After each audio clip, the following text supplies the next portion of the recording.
Hello friends, welcome to defence matrix. तो आज हम बात करने वाले हैं कुछ अपडेट्स के बारे में। इसमें पहला अपडेट जो है वो इंडियन कोस्ट गार्ड को लेकर है।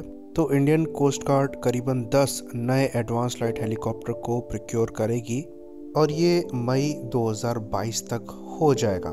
साथ ही साथ इंडियन कोस्ट गार्ड द्वारा एक ऑफशोर पेट्रोल व्हीकल दिया जाना है। साथ में 2 पोल्यूशन कंट्रोल वेसल्स जो हैं वो भी इंडक्ट किए जाने हैं 2025 तक। तो इंडियन कोस्ट गार्ड द्वारा कॉन्ट्रैक्ट साइन किया गया था करीबन 16 एडवांस लाइट हेलीकॉप्टर्स मार्क 3 के लिए। तो इन 16 में से 6 एयरक्राफ्ट जो हैं वो पहले ही इंडक्ट किए जा चुके हैं। 10 जो हैं वो अगले साल मई तक कर लिए जाएंगे। तो इंडियन कोस्ट गार्ड की स्ट्रेंथ की बात करें तो इनके पास टोटल 68 एयरक्राफ्ट हैं, जिसमें डोर्नियर और एएलएच की फ्लीट है।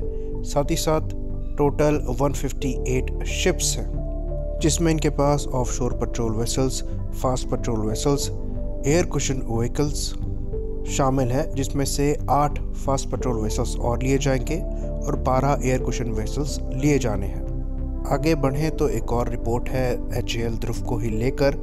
तो एचएएल द्वारा एक पॉसिबल सेल करी जा सकती है एएलएच ध्रुव की और डोर्नियर 228 एयरक्राफ्ट की फिलीपींस को। तो फिलीपींस द्वारा ध्रुव मैरीटाइम रोल वेरिएंट जो है उसको इवेल्युएट किया जा रहा है, जो कि बेस्ड है ध्रुव मार्क 3 पर ही और रिसेंटली इंडियन नेवी द्वारा इंडक्ट किया गया है। साथ ही साथ जिसके बारे में हम बात कर रहे थे, कोस्ट गार्ड द्वारा इंडक्ट किया जा रहा है। तो फिलीपींस का जो कॉन्ट्रैक्ट है वो करीबन 3000 करोड़ का हो सकता है और ये इंडिया का सबसे बड़ा डिफेंस एक्सपोर्ट कॉन्ट्रैक्ट बन सकता है। साथ ही साथ यहाँ पर और भी एयरक्राफ्ट का क्लॉज है अगर दोनों ही प्लेटफॉर्म जो है वो सेटिस्फैक्ट्री परफॉर्म करते हैं। तो यहाँ पर जो कंपटीशन है वो 2 हेलीकॉप्टर के बीच में है, एक ध्रुव, दूसरा एयरबस का पैंथर AS565। तो यहाँ पर एचएएल चीफ माधवन द्वारा ये बात कही गई कि जो फिलीपींस के साथ ध्रुव को लेकर एचएएल का प्रोस्पेक्ट्स हैं वो काफ़ी अच्छे नज़र आ रहे हैं। साथ ही साथ उन्होंने ये बात कही कि दोनों हेलीकॉप्टर ऑलमोस्ट सिमिलर ही कॉस्ट करते हैं, पर हमारे द्वारा बेटर आफ्टर सेल्स सर्विस और सपोर्ट सर्विस प्रोवाइड की जाएगी, जिसमें स्पेयर्स और एचएएल का डायरेक्ट सपोर्ट शामिल होगा।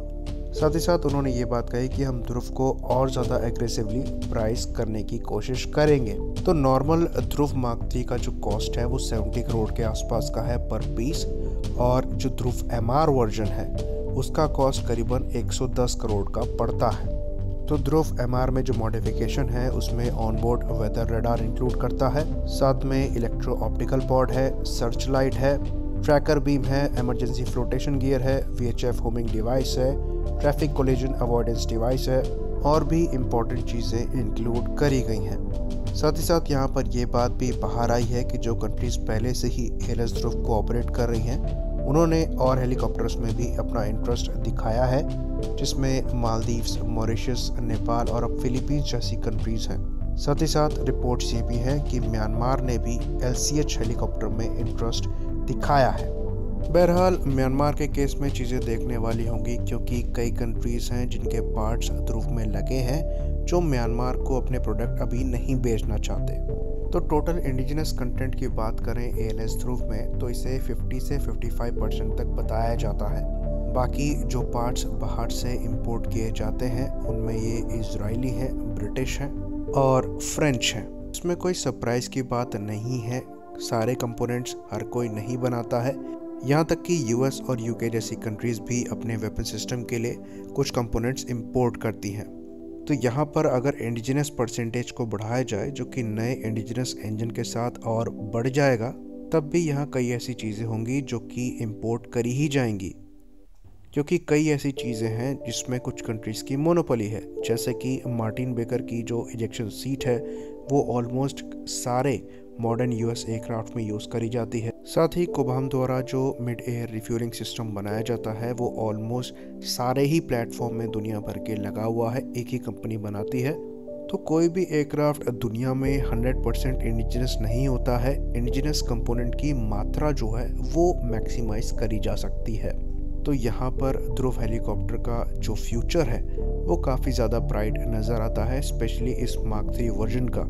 यहाँ पर और भी ज़्यादा चीज़ें इंप्लीमेंट करी जा रही हैं, जिसमें tail boom folding, tail boom folding और कंप्लीट रोटर फोल्डिंग जैसे फीचर हो गए, जिसकी वजह से इसको कैरी करने में ये काफ़ी कम स्पेस जो है उसको लेगा। साथ ही साथ यूज़र के रिक्वायरमेंट के हिसाब से अगर इसमें एक्स्ट्रा फीचर्स ऐड किए जाने हों तो वो कराए जा सकते हैं। HCL का ये कहना है कि यूज़र की रिक्वायरमेंट के हिसाब से इसमें कोई भी मॉडिफिकेशन किए जा सकते हैं जो कि एयरफ्रेम की लिमिटेशंस के अंदर हो। तो ये एक काफ़ी वर्सेटाइल प्लेटफॉर्म निकल कर सामने आ रहा है और इसका एक्सपोर्ट पोटेंशियल जो है वो काफ़ी अच्छा नज़र आ रहा है। इसी बात पर इस वीडियो को ख़त्म करेंगे। लाइक करिए, सब्सक्राइब करिए। जय हिंद।